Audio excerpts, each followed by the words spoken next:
नमस्कार विद्यार्थी मित्रांनो, विदर्भ आयएस या प्लॅटफॉर्मवर आपलं सर्वांचं स्वागत आहे।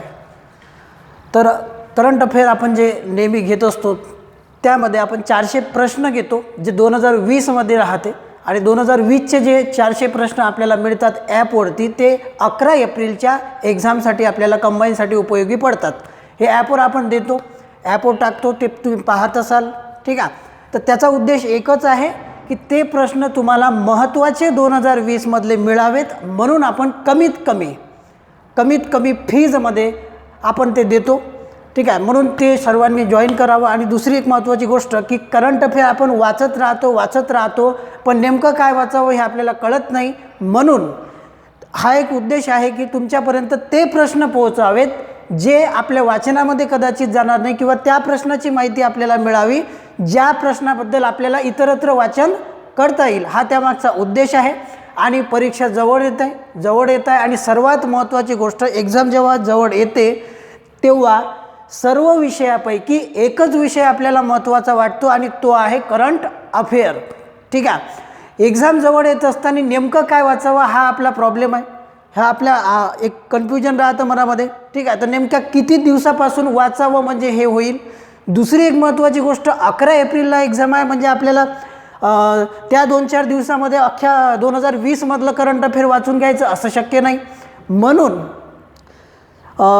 कमीत कमी वेळामध्ये जास्तीत जास्त महत्त्वाचे प्रश्न आपल्यापर्यंत पोहोचावे हा त्यामागचा एक उद्देश आहे, बरोबर। एक्झाम जवळ येत आहे, करंट अफेअर ह्या मोठा विषय आहे, बाकीचे विषय आपण कव्हर करू शकतो, ते शिकू शकतो, वाचू शकतो कालानुसार, पण करंट अफेअर नेमकं कुठलं घ्यायचं आणि कुठलं करायचं आणि कुठलं टाकायचं हा एक महत्त्वाचा भाग आहे, बरोबर। तर ते एक कन्फ्युजन तुमचं दूर व्हावं हा त्यामागचा एक उद्देश आहे। दुसरी एक महत्त्वाची गोष्ट की शेवटी जेव्हा एक्झाम राहते त्याच्या अगोदर 15 ते 20 दिवसा अगोदर आपण त्याची सुरुवात करतो। बरेच लोक असे पण आहेत, मग त्यांना प्रॉब्लेम जातं की 2 महिने अगोदरचं वाचू की 4 महिने अगोदरचं वाचू की 1 वर्ष अगोदरचं वाचू, यापेक्षा येणाऱ्या काळामध्ये जी एक्झाम आहे कंबाईनची त्यासाठी तुम्हाला हे 400 प्रश्न उपयोगी पडते। म्हणजे जे आपलं कन्फ्युजन आहे की वाचू काय हे जो प्रॉब्लेम आहे तो याच्यामधून सॉल्व होईल, ठीक आहे। तर आपण ते सुरू करू।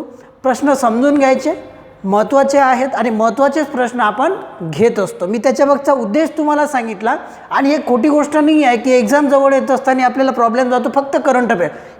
या वेळेस प्रत्येकजण विचार करत असेल की मी करंटचं वाचू काय, बरोबर। तर प्रत्येकाला हा प्रश्न येतो का, कारण बाकीचे विषय आपण वर्षभर हाताळत असतो, करंट अफेअर हाताळत नाही बहुतेक, ठीक आहे। म्हणून जास्त तुम्हाला त्रास घ्यायची गरज नाही आहे। 2020 मधले 400 प्रश्न आपणच तुम्हाला देतो ॲपवर, त्याच्यामुळे तुम्हाला त्याचा फायदा होईल। तर आपण ते सुरू करू। महाराष्ट्र शासनाने एक राजे यशवंतराव होळकर एक महामेष योजना सुरू केलेली आहे।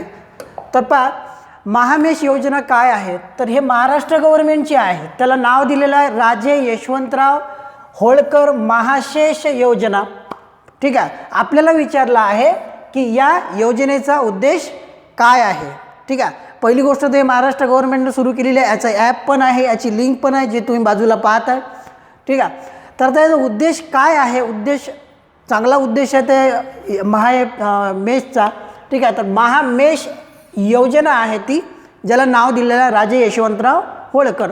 तर या योजनेचा उद्देश इथे दिलेला आहे, ते उद्देश आपल्याला सांगायचा आहे की त्याचा उद्देश काय आहे, ठीक आहे। तर पहा, वास्तविक इथे नाव पहा काय आहे, महामेष आहे, बरोबर। तर मेष, मेंढी, बरोबर, म्हणजे त्यांच्या संबंधित ते आहे। तर ज्या भटक्या जमाती आहे यांच्या संबंधित ते आहेत। तर ते योजनेचा उद्देश काय आहे तर ते पहा, मेंढीपालन आज प्रोत्साहन म्हणून संकरित मेंढ्यांचा पुरवठा करणे हा त्याचा मागचा उद्देश आहे का। म्हणजे मेंढपाळ करणे हा जो व्यवसाय आहे काही जमातीचा, तो व्यवसाय वाढावा, त्यामध्ये जमाती वाढाव्यात, म्हणून संकरित मेंढींचा संवर्धन करणे, संकरित मेंढ्या वाढवणे हा त्यामागचा उद्देश आहे का, तर हा त्यामागचा उद्देश नाही। संकरित मेंढ्यांची गरजच नाही आहे, कारण मेंढपाळ जे चालवतात यांच्याकडेच संख्या भरपूर आहे, ठीक आहे. तर त्याच्यामुळे हा त्यामागचा उद्देश नाही. दुसरा, मेंढपालन आज प्रोत्साहन म्हणून भटक्या जमाती ज्या आहेत जे संवर्ग क मध्ये येतात, ठीक आहे, तर मेंढपाळाची भटकंती थांबवणे. जे मेंढ्या पाळतात त्यांना मेंढपाळ म्हणतात. तुम्ही पाहत असाल उन्हाळ्यामध्ये जे शेतामध्ये एक राखण केल्या जाते, इथे मेंढपाळ फिरतात, म्हणजे त्या भटक्या जमाती आहेत त्या फिरू नयेत, ते एका जागेवर स्थायिक व्हावेत, त्यांचं संवर्धन व्हावं म्हणून मेंढपाळांसाठी भटकंती बंद व्हावी हा त्यामागचा एक उद्देश आहे. आणि ते कोणासाठी आहे? भटक्या जमाती म्हणजेच प्रवर्ग क मध्ये येणाऱ्या ज्या जमाती आहेत यांची भटकंती मेंढपाळाची भटकंती बंद व्हावी, त्यांना स्थायिक जागा मिळावी हा त्या योजनेमागचा एक उद्देश आहे. तो उद्देश आहे नंबर 2चा. आता तिसरं पण पाहून घेऊ. महिलांचे सबलीकरण करण्यासाठी लोकर प्रक्रिया उद्योग वाढवणे. त्या मेंढपाळापासून जे लोकर मिळतं ते लोकर पासून महिला उद्योग चालू करायचे, म्हणजे महिला सबलीकरण होईल हा त्यामागचा उद्देश नाही. कारण त्यासाठी मेंढ्या तर आल्या पाहिजे, ते लोकर नंतरचा विषय आहे, पहिले ते मेंढपाळ स्थायिक व्हावेत हा त्यामागचा एक उद्देश आहे. तर सर्वात महत्त्वाचं म्हणजे राजे यशवंतराव होळकर महाशेष योजना ही कधी सुरू झाली? जून 2017मध्ये वास्तविक ती सुरू झाली. त्याची अंमलबजावणी या वर्षीपासून सुरू आहे आणि त्याची एक लिंक आहे ज्याला नाव दिलेलं आहे पुण्यश्लोक अहिल्याबाई महाराष्ट्र मेंढी व शेळी विकास महामंडळ जे आहे यांच्यामार्फत ते राबवल्या जाते आणि एक लिंक आहे ते त्यांच्यासाठी आहे, फक्त तुम्हाला दाखवलं, ठीक आहे. तर उद्देश काय आहे या योजनेचा?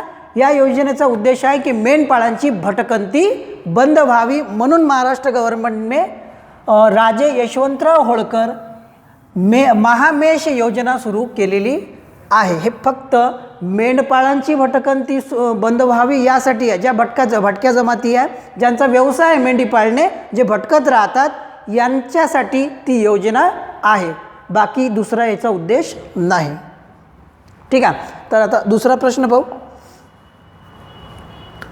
प्रणव मुखर्जीबद्दल काही विधानं आहेत, त्या विधानं आपल्याला सांगायचं. आता प्रणव मुखर्जींची डेथ झाली हे आपल्याला माहिती आहे, आणि ज्यांचं निधन होते आपण सगळ्या गोष्टी ते वाचतो, पण असं काही गोष्टी असते की आपण वाचनामध्ये येत नाही, ठीक आहे. तर पहा, प्रणव मुखर्जी यांच्याबद्दल अचूक विधान इथे महत्त्वाचं आहे की तुम्हाला सांगायचं आहे. अचूक विधान सूचना पहिल्यांदा लक्षात घ्यायची, तो चूकही देऊ शकते अचूकही देऊ शकते. तर पहा, प्रणव मुखर्जी यांचा जन्म जो आहे तो 11 डिसेंबर 1935ला झाला आणि मृत्यू 31 ऑगस्ट 2020ला दिल्लीला झाला, ठीक आहे. तर यांच्याबद्दल काही वाक्य आहे, आपल्याला अचूक वाक्य सांगायचे आहे, म्हणजे बरोबर वाक्य सांगायचे आहे. तर पहिलं पहा, ते भारताचे 13वे राष्ट्रपती होते, ठीक आहे. तर हे वाक्य बरोबर आहे. प्रणव मुखर्जी भारताचे 13वे राष्ट्रपती होते. तर रामनाथ कोविंद हे 14वे आहे. रामनाथ कोविंद लक्षात राहू शकते, 14 वर्ष वनवास रामाचा रामनाथ कोविंद, ठीक आहे. प्रणव मुखर्जी हे 13वे होते, हे वाक्य बरोबर आहे. इंदिरा गांधी यांनी त्यांचे वर्णन, हे महत्त्वाचं आहे, सर्व ऋतूचा माणूस, बरोबर आहे. प्रणव मुखर्जीचं चरित्र जर पाहिलं तर असं वाटतं की ते सर्व ऋतूचा माणूस, पण कोणी वर्णन केलेलं आहे? इंदिरा गांधींनी वर्णन केलेलं आहे प्रणव मुखर्जींचं की सर्व ऋतूंचा माणूस. आता इंदिरा गांधींनी जे वर्णन केलं तर आपल्याला कदाचित माहीत नसेल, एवढं बारीक बारीक गोष्टी आपल्याला कदाचित नाही माहीत राहत.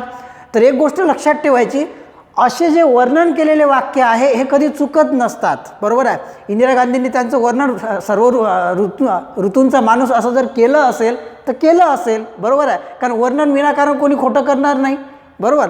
तर त्याच्यामुळे प्रणव मुखर्जींचं हे वर्णन जे आहे ते इंदिरा गांधींनी केलेलं आहे, सर्व ऋतूंचा माणूस, हे वाक्य बरोबर आहे.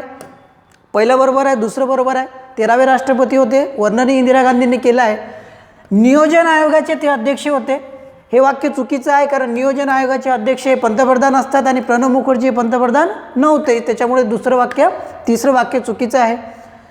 त्यांनी स्वतःचा राष्ट्रीय समाजवादी काँग्रेस असा एक पक्ष काढला होता, हे महत्त्वाचं आहे, बरोबर आहे. म्हणजे राष्ट्रपती असणाऱ्या व्यक्तीचा समाजवादी काँग्रेस पक्ष पण होता, हे महत्त्वाचं आहे आपल्यासाठी, ठीक आहे. तर त्यांचा एक पक्ष पण होता ज्याचं नाव होतं राष्ट्रीय समाजवादी काँग्रेस, असं प्रणव मुखर्जींच्या पक्षाचं नाव पण होतं, त्यांनी जे पक्ष काढलात ते. आता बा पहिलं बरोबर आहे, दुसरं बरोबर आहे, चौथं बरोबर आहे. ठीक आहे, तर आपलं उत्तर राहील बी.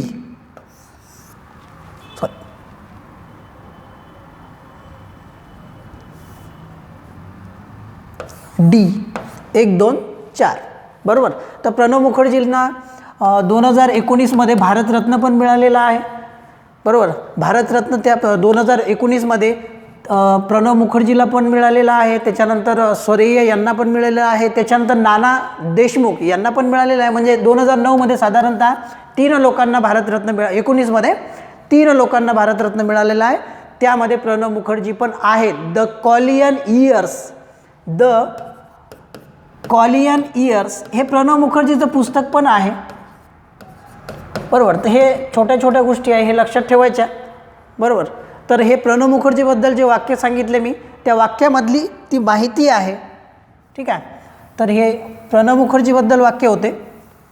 द कॉलियन इयर्स एवढं लक्षात ठेवायचं त्यांच्या पुस्तकाचं नाव. खालीलपैकी कोणते संगणक 2020मध्ये, संगणक अनेक बनतात, 2020मध्ये जगातील सर्वात वेगवान महासंगणक ठरलेला आहे. सर्वात वेगवान महासंगणक, ठीक आहे, ते कोणत्या देशाचे आहे? तर पहा 2020चे ते जगातील एक संगणक आहे की जे फार वेगवान ठरलेले आहे. एका देशाने बनवले आहे, त्या देशाचं नाव आणि त्या संगणकाचं नाव. ठीक आहे, आणि बाजूला त्याची एक पिक्चर तुम्ही पाहत असाल की जगात सर्वाधिक वेगवान संगणक जे बनवलेलं आहे ते कोणत्या देशाने बनवलेलं आहे? तर पहा समित हे जे आहे हे अमेरिकेने बनवलेलं आहे. बरोबर, तर हे 2019चं आहे. अमेरिकेने जे समिट नावाचं संगणक बनवलं आहे ते 2019चं आहे. पण ते वेगवान आहे, पण जे 2020मध्ये बनलं त्याच्यापेक्षा वेगवान नाही. तर दुसरं पहा टेल्युलाइट हे चायनाने बनवलेलं आहे. बरोबर आहे, चायनाने जे बनवलं असेल ते वेगवान तर राहते, पण नंतर ब्रेकर बसते तिला, त्याच्यामुळे ते पण नाही. सिएरा हे पण अमेरिकेचं आहे. बरोबर आहे, पण ते वेगवान नाही. तर आपल्याला आहे फुगाकू हे जे जपानचं महासंगणक आहे हे वेगवान आहे आणि हे बनवलेलं आहे 2020मध्ये. बाजूला जी तुम्हाला प्रिंट दिसते ती फुगाकू या महासंगणकाची आहे. बरोबर, आणि जपानची टेक्नॉलॉजी हे विज्ञान असो, अभियांत्रिकी असो, यामध्ये कदाचित अमेरिकेपेक्षाही फास्ट आहे, आतापर्यंत राहिली आहे. बरोबर, म्हणून फुगाकू हे जे महासंगणक आहे ते सर्वाधिक वेगवान आहे जगात. बरोबर, ते जपानने बनवलेलं आहे. हे जिथे बनलं तेव्हा त्याला बनल्यानंतर एक नाव दिलेलं होतं फौजी, असं एक नाव दिलेलं होतं. नंतर ते फुगाकू असं झालेलं आहे कारण याच्यावर ऑब्जेक्शन घेतलं आणि नंतर फौजीचं रूपांतर फुगाकू केलेलं आहे. तर जगातील सर्वात वेगवान संगणक जे बनलेलं आहे ते जपानने बनवलेलं आहे आणि त्याचं नाव आहे फुगाकू. समिट हे अमेरिकेचं आहे जे 2019मधलं आहे आणि 2020मधलं जे आहे ते फुगाकू जपानने बनवलेलं आहे, जे बाजूला तुम्ही प्रिंट पाहता ते. ठीक आहे, पुढला प्रश्न आहे की 2020मध्ये पद्म पुरस्कार जाहीर झालेले आहे. पद्म पुरस्कार भेटले पण आहेत, ते किती लोकांना भेटले ते तुम्हाला सांगतो. पण सध्या 2020चे पद्मश्री जे आहे त्या पद्मश्रीमध्ये काही इथे व्यक्ती आहेत आणि ते कोणत्या क्षेत्राशी संबंधित आहेत त्या आपल्याला सांगायचं आहे. तर साधारण 109 लोकांना पद्म जाहीर झालेले आहे.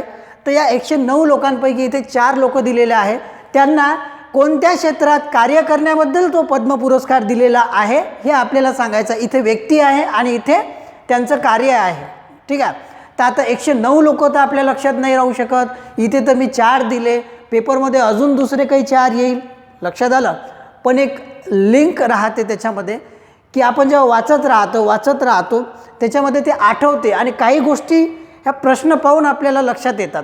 ठीक आहे, त्याच्यामुळे एवढं टेन्शन घ्यायचं नाही की जोडाजुडवाचं काय आणि एवढे मोठे पद्म लक्षात कसे ठेवायचे. ठीक आहे, तर साधारण 109 लोकांना मिळालेले आहे. त्याच्यामध्ये पद्मश्री हा जो पुरस्कार आहे पद्मश्री पुरस्काराबद्दल जे 109 लोकांना मिळाले पद्मश्री, त्याच्यामध्ये महाराष्ट्रामधले 11 लोक पण आहे, ठीक आहे, जाहीर खान वगैरे आहे त्याच्यामध्ये. महाराष्ट्रामधले 11 पद्मश्री, फक्त पद्मश्री सांगतोय मी, पद्मश्री 109 2020 इथे 4 लोक आहेत, ठीक आहे. तर ते आपल्याला पाहायचं आहे. भागोजी पवार हे कशा संबंधित आहे, तर विज्ञान आणि इंजिनिअरिंग, चिकित्सा, कृषी, सामाजिक कार्य, ठीक आहे. तर भागोजी पवार जे आहे हे सामाजिक कार्य करतात. सामाजिक कार्याबद्दल भागोजी पवार, हे भागोजी पोपट पवार आहे यांचं पूर्ण नाव, ठीक आहे. तर भागोजी पोपट पवार हे सामाजिक कार्य करतात आणि सामाजिक कार्यामुळे त्यांना पद्मश्री मिळालेला आहे 2020चा, ठीक आहे. दुसरा आहे श्रीमती सोम पोपरे. श्रीमती सोम पोपरे जे आहे यांनी कृषीमध्ये एक कार्य केलेलं आहे आणि जे कार्य केलं ते विलक्षण कार्य केलेलं आहे, ठीक आहे. तर कोण? श्रीमती सोम पोपरे यांनी कृषी संबंधित कार्य केलं म्हणून त्यांना पद्मश्री मिळालेला आहे. हे एजेड एक स्त्री आहे, मागे बऱ्याचशा यावर बातम्या सुरू होत्या, टी व्हीवर, पेपरमध्ये होतं. या महिलेने जंगलामध्ये जाऊन वेगवेगळ्या वृक्षाच्या बिया एकत्र आणल्या आणि त्याच्यापासून नवीन रोपटे वाढवले घरीच. ते सगळं दाखवलं होतं चॅनलवरती, ठीक आहे. आणि त्यामध्ये संकरित बियाण्याची वाढ, जपवणूक, संवर्धन, वाढवणे हे सर्व कार्य सोम पोपरे या महिलेने केलेलं आहे, बरोबर. आणि ते कृषीमधलं एक ग्रामीण आमूलाग्र कार्य आहे म्हणून त्या कार्याबद्दल श्रीमती सोम पोपरे यांना तो पुरस्कार दिलेला आहे पद्मश्री 2020चा. पुढचं नाव आहे डॉक्टर रमण गंगाखेडकर. गंगाखेडकर यांना विज्ञान आणि इंजिनिअरिंग यांच्या संबंधित कार्य केलेलं आहे म्हणून त्यांना तो पुरस्कार मिळालेला आहे. पुढचा आहे डॉक्टर साद बैसा सौजा. हे एवढंच लक्षात ठेवा, सौजा, ठीक आहे. तर यांनी जो कार्य केलेलं आहे ते चिकित्सा, शोध यावर जे कार्य केलं ते म्हणून त्यांना ते पुरस्कार मिळालेला आहे. तर भागोजी पवार जे आहे ते सामाजिक कार्यासाठी आहे. म्हणजे आता एक जर ऑप्शन आपल्याला याच्यामधलं माहिती असेल तर म्हणजे भागोजी पवार सामाजिक कार्य, तर म्हणजे 1चं 4, तर आपलं उत्तर राहील सी नंबरचं, ठीक आहे. तर पद्म अनेक आहेत तर त्याबद्दल आपल्याला ते प्रश्न विचारले जातात, पण एक जरी ऑप्शन आपल्याला माहिती असेल तर आपल्याला ते सांगता येते, ठीक आहे. तर हे झाले 2020चे पद्मश्री जे 109 लोकांना मिळाले, ज्यामध्ये महाराष्ट्रामधले 11 लोक आहेत. नेक्स्ट पा, चंद्रयान 2 बद्दल चुकीचे विधान सांगायचे आहे, बरोबर सांगायचे नाही. चंद्रयान 2 बरोबर. आता चंद्रयान 3 पण आहे 2022. चंद्रयान 2 जे 2019ला झाली त्याच्याबद्दल काही माहिती आहे, बरोबर. त्या माहिती आपल्याला सांगायची आहे आणि त्या माहितीमध्ये एक विधान चुकीचं आहे. तर मुळात पहा, चंद्रयान 2 हे जे आहे जी मोहीम राबवण्यात आलेली आहे चंद्रयान 2 2019ला, याच्यावर चित्रपट पण बनलेला आहे, ठीक आहे. तर साधारण भारतामधला तो पहिला स्वदेशी यान होतं जे चंद्रावर पाठवलं. चंद्राच्या भूपृष्ठावर जाणारं ते पहिलं भारतीय यान होतं आणि जगामधलं ते जे चंद्रयानवर रॉकेट उतरवणारा जगातील 4था देश कोण आहे? भारत ठरलेला आहे. आणि स्वदेशी बनावटीचं ते यान पाठवणारं भारताचं ते चंद्रयान पहिलं आहे. तर आपल्याला त्याची माहिती पाहायची आहे. ही जी मोहीम आहे, हे मोहीमचं प्रेक्षेपण ज्या यानामधून केलं त्या यानाचं नाव आहे GSLV MK3M1, ठीक आहे. हे त्या यानाचं नाव आहे ज्या यानामधून ते प्रक्षेपण केलं चंद्रयान 2चं, ठीक आहे. तर हे वाक्य बरोबर आहे. आपल्याला चूक सांगायचं, याच्याकडे लक्ष द्यायचं. विक्रम लँडरचा चंद्राच्या पृष्ठभागावर उतरवायची वेळ झाली होती तेव्हा 2.1 इतकं किलोमीटर अंतर उरलं होतं आणि तेव्हाच संपर्क तुटला. ही जी घटना घडली, ज्यावेळेस घडली त्यावेळेस माहिती असेल आपल्याला की नरेंद्र मोदी डोळ्यात पाणी वगैरे आलं वगैरे ते आहे त्याच्यामध्ये, ठीक आहे. तर हे पण बरोबर आहे, म्हणजे हे वाक्य बरोबर आहे की चंद्रयान 2 जेव्हा भूपृष्ठावर त्या चंद्रमाच्या भूपृष्ठावर उतरवलं, त्याचं अंतर जे बाकी राहिलं होतं याच्यामध्ये, ते अंतर 2.1 इतकं अंतर बाकी राहिलं होतं आणि संपर्क तुटला, बरोबर. तर हे विधान बरोबर आहे. तर विक्रम लँडरबद्दल सांगतो की विक्रम लँडर आणि एक प्रज्ञान ते प्रज्ञान अगोदरचं आहे, विक्रम लँडर याच्या संबंधित आहे, चंद्रयान 2 संबंधित. तर आपलं दुसरं वाक्य बरोबर आहे. विक्रम लँडरचा कार्यकाळ 1 वर्षाचा होता, बरोबर आहे. म्हणजे ते जे यान पाठवलं, बरोबर, तो जो कालावधी होता त्याचा 1 वर्षाचा कालावधी होता. हे वाक्य चुकीचं आहे, कारण त्याचा कालावधी 1 वर्षाचा नव्हता, तो त्यापेक्षा कमी होता, बरोबर. साधारणतः 14 दिवस ते विक्रम तिथला पृष्ठभागामधला, बरोबर. तर 1 वर्षाचा कालावधी नव्हता. हे वाक्य आपलं चुकीचं आहे, बरोबर. तर आपलं उत्तर राहील सी नंबर, कारण आपल्याला सांगायचं आहे चुकीचं विधान. ठीक आहे. आता चंद्रयान 2 बद्दल महत्त्वाचं काय आहे तर पहा, ते भारतीय अभियांत्रिकी म्हणजे भारताने बनवलेला पहिला स्वदेशी यान आहे जे चंद्रावर पाठवलं. म्हणजे भारताचं पहिलं स्वदेशी यान जे चंद्रावर पाठवलं ते चंद्रमा 2, बरोबर. आणि पृष्ठभागाचे पहिल्यांदा रॉकेट उतरवणारा म्हणजे पृष्ठभागावर पहिल्यांदा रॉकेट उतरवणारा भारत म्हणून ते पहिलंच यान होतं. पण जगामधला तो चौथा देश झालेला आहे की ज्याने चंद्रमाच्या पृष्ठभागावर आपलं यान उतरवलं, ज्याचं नाव आहे चंद्रयान 2. आणि दुसरी गोष्ट, पश्चिम ध्रुवीय क्षेत्र मोजणारा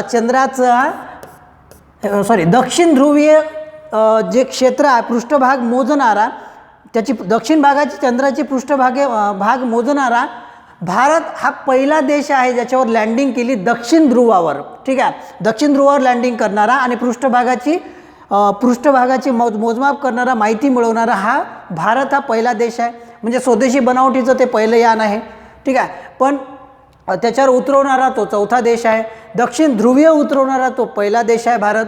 आणि दुसरी गोष्ट, यामध्येच हे जे चंद्रयान 2 झालेलं आहे यामधून अनेक माहिती चंद्राची जगाला मिळालेली आहे, बरोबर. तर भारताचं एक अनुग्रहित कार्य आहे चंद्रयान 2 बद्दलचं. ते स्वदेशी बनावटीचं पहिलं यान होतं. ज्या यानात प्रक्षेपण झालं ते यान लक्षात ठेवायचं, GSLV Mk3M1 हे चंद्रयान 2च्या यान प्रक्षेपणाचं नाव आहे. ठीक आहे. नेक्स्ट पाहू. 2020च्या ICC international cricket council, BCCI वेगळं.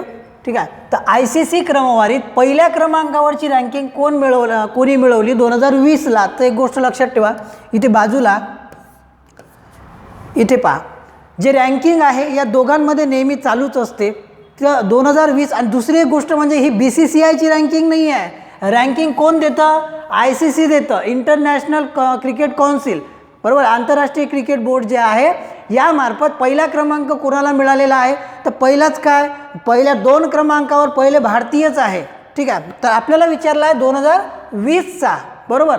तर पहा, हे जे दिलेलं आहे इथे विराट कोहली आहे आणि दुसऱ्या नंबरवर आहे रोहित शर्मा, बरोबर. तर आता 2020चं जे आपल्याला विचारलं आहे तर 2020चं ते विराट कोहलीचं आहे. पण 2021 सध्या जर विचार केला, मी काय सांगितलं तुम्हाला, 2020ची पहिली रँकिंग कोणाला आहे? विराट कोहलीला, 2020ची, बरोबर. पण यांचा आकडेवारी पहा, विराट कोहलीची रँकिंग आहे 891 आणि 885, यांच्यामध्ये जास्त अंतर राहत नाही. म्हणून 2020चा जर विचार केला तर विराट कोहली आहे. पण 2021ची जी रँकिंग आहे ते रोहित शर्माच्या नावावर आहे. म्हणजे ICCने जे क्रमवारी जाहीर केली त्या क्रमवारीमध्ये रोहित शर्माचा 2021मध्ये पहिला क्रमांक आहे, तर 2020मध्ये विराट कोहलीचा आहे. नंतर पण आहे 3 बाझर आझम आहे, रॉस टेलर पटचा नंबर आहे याच्यामध्ये, जो रूटचा पण आहे, अनेक लोक आहेत. पण पहिले भारतीय आहेत 2, हे फार महत्त्वाचं आहे. आणि 2020ची जे ICCने रँकिंग दिलेली आहे त्यामध्ये पहिला क्रमांक 2020ला विराट कोहलीला आहे आणि 2021चा हा रोहित शर्माला आहे, कारण त्यांच्या आकडेवारीमध्ये जास्त साधारणतः फरक नाही. चुकीचे विधान पुन्हा ओळखायचं आहे. ठीक आहे. तर हे प्रश्न जो आहे तो जयपूर शहरासंबंधित आहे, जे जयपूर शहर जे बाजूला तुम्हाला दिसतात. ठीक आहे. तर पहा, आपल्याला ओळखायचं आहे चुकीचं विधान. ठीक आहे. तर सगळ्यांना माहिती आहे की पिंक सिटी कोणाला म्हणतात तर जयपूरला म्हणतात. पण ब्ल्यू ब्ल्यू सिटी कोणाला म्हणतात, तर जोधपूर हे ब्ल्यू सिटी आहे, एवढं लक्षात ठेवायचं. या संबंधित माहिती आहे म्हणून तुम्हाला मी सांगितलं. पिंक शहर आपल्याला माहिती आहे, लहानपणापासून माहीत आहे. ब्ल्यू सिटी हे जोधपूर आहे. तर काही वाक्य आहे जयपूर संबंधित. तर पहा, जयपूर शहरात जागतिक दर्जाचा जागतिक वारसा स्थळाचा दर्जा मिळालेला आहे. ठीक आहे, तर मिळालेला आहे. जागतिक वारसा स्थळाचा दर्जा भारतामधल्या जयपूरला मिळालेला आहे. हे बरोबर आहे. जयपूर शहराचा समावेश झाल्याने भारताच्या एकूण 38 संख्या झालेली आहे भारतामधली, की वारसा स्थळ जागतिक वारसा स्थळामध्ये भारतामधले किती स्थळं आहेत, 38 स्थळं आहेत भारतामधले, बरोबर, ज्यामध्ये जयपूरला पण क्रमांक मिळालेला आहे. म्हणून हे पण वाक्य बरोबर आहे. एक गोष्ट लक्षात ठेवायची इथे, की जागतिक वारसामध्ये भारतामधले किती स्थळं आहे, 38 आहे, ज्यामध्ये जयपूर आहे. जयपूरचा क्रमांक लागला. आणि जयपूरला पिंक शहर म्हणतात. म्हणजे याचा अर्थ काय, हे तीनही विधानं बरोबर आहे. पण आपल्याला विचारलं आहे चूक, तर तीनही विधानं जर बरोबर असेल तर मग आपलं उत्तर राहील डी, म्हणजे यापैकी एकही नाही, म्हणजे यापैकी एकही चुकीचं नाही. ठीक आहे. तर भारतामधले 38 वारसा स्थळं आहे, जे जागतिक वारसा स्थळ आहे, त्यामध्ये जयपूर आणि भारतामधले इतर 37 असे एकूण 38 आहे. हेनले पासपोर्ट पॉवर, हे एक महत्त्वाचा प्रश्न आहे, की हेनले पासपोर्ट पॉवर मध्ये कोणत्या देशाचा पहिला क्रमांक लागतो. पासपोर्ट, आता पासपोर्ट पॉवरफुल आहे हे कशावरून ठरते, तर त्या देशाकडे त्या देशाचा जो पासपोर्ट आहे, तो पासपोर्ट घेऊन जास्तीत जास्त देशामध्ये विजा न घेता जाणे, जास्तीत जास्त जेवढे जास्तीत देशामध्ये विजा न घेता जाता येईल तो देश पॉवरफुल आहे पासपोर्टमध्ये, बरोबर आहे. तर हेनले पासपोर्ट रिपोर्ट आहे. तर हेनले पासपोर्ट पॉवरमध्ये, पासपोर्ट वापरण्यामध्ये सर्वाधिक शक्तिशाली देश कोणता आहे ते आपल्याला सांगायचं आहे. जपान आहे, अमेरिका आहे, चीन आहे आणि रशिया आहे, बरोबर. आता याच्यामध्ये भारत कुठेच नाही आहे, बरोबर, पण भारत पण आहे.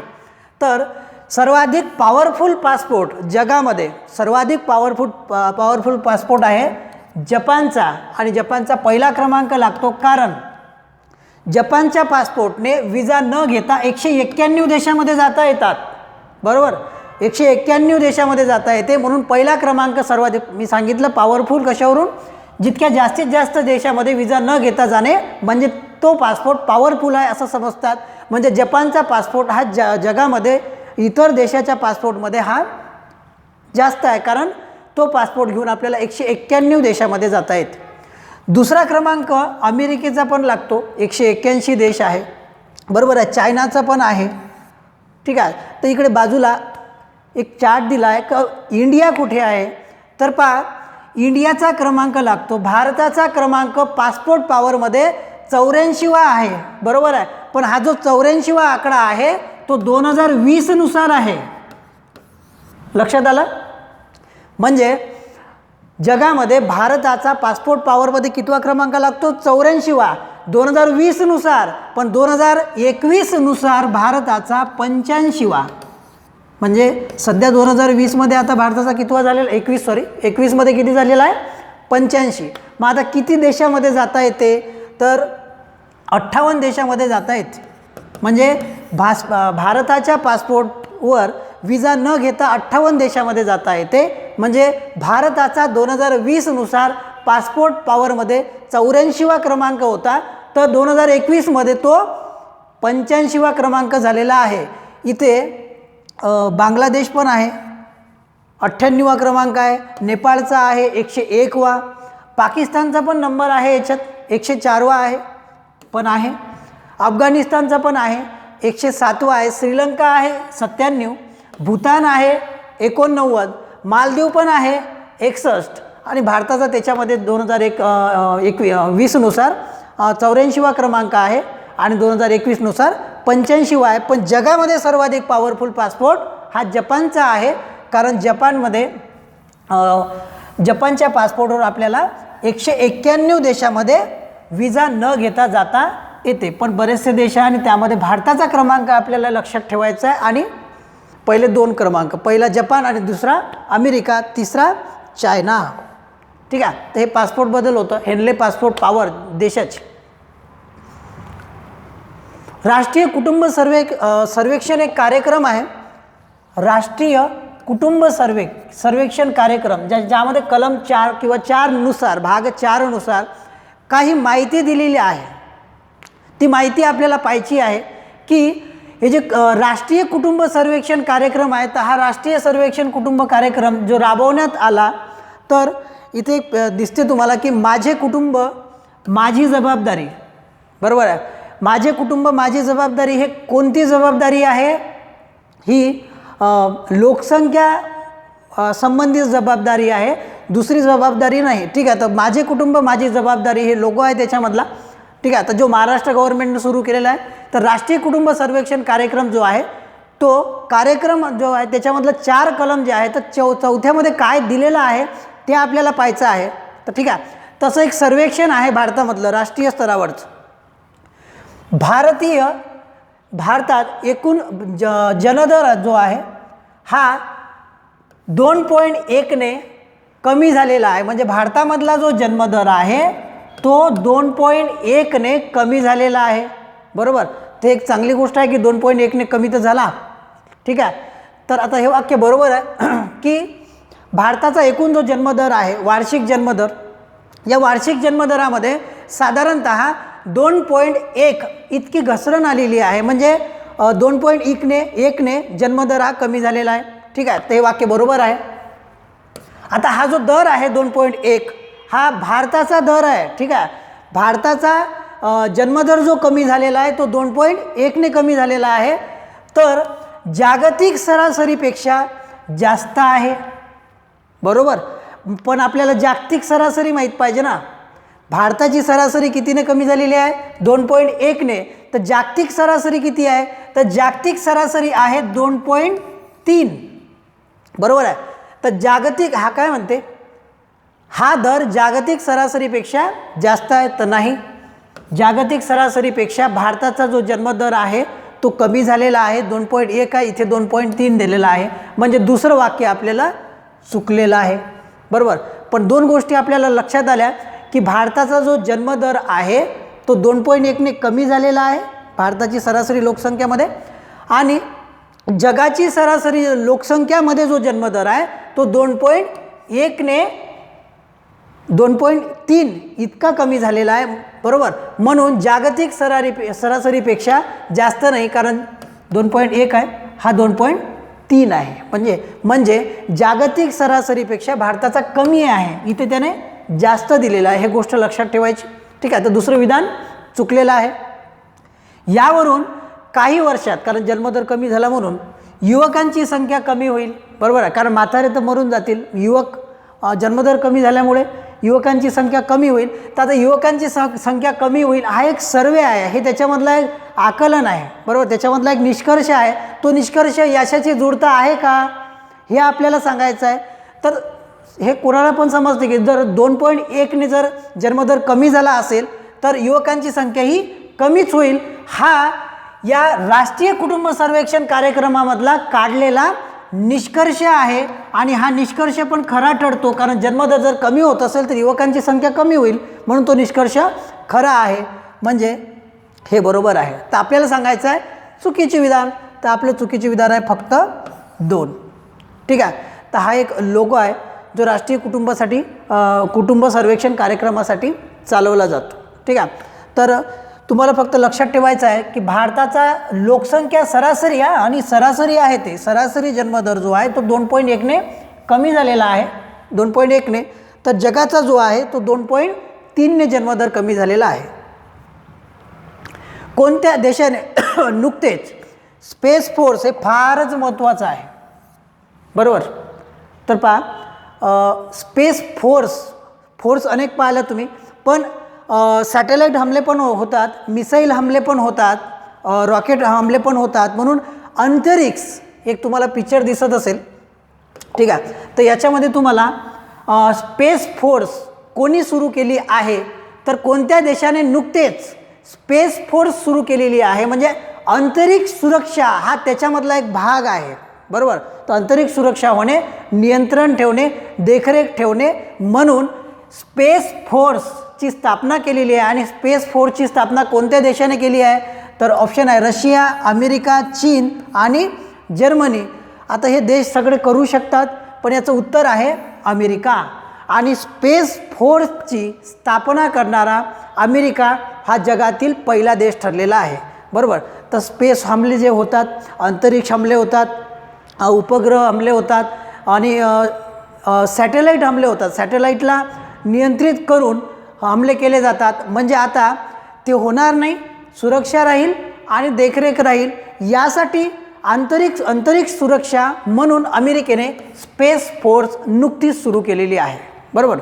तर हे जे आपण प्रश्न पाहत असतो हे रोज आपण पाहतो, ठीक आहे. म्हणून या 400 प्रश्नाला तुम्ही जॉईन करा, म्हणजे 2020मधले जे करंट अफेअर आहे हे तुम्हाला मिळेल. आणि हे फार कमी फीजमध्ये आहे, त्याच्यामुळे जॉईन करू शकता. उद्देश एकच आहे की हे 2020मधले तुम्हाला करंट अफेअर मिळावं. 11 एप्रिलची एक्झामसाठी तुम्हाला कन्फ्युजन राहू नये आणि टेन्शन राहू नये की काय वाचावं, बरोबर आहे. ते आपण रोज ॲपवर टाकत असतो, बरोबर. तर एकूण 400 प्रश्न, बरेचसे प्रश्न त्याच्यामध्ये आहेत, ते तुम्ही रोज पाहू शकता, ठीक आहे. तुमच्या येणाऱ्या एक्झामसाठी शुभेच्छा. धन्यवाद.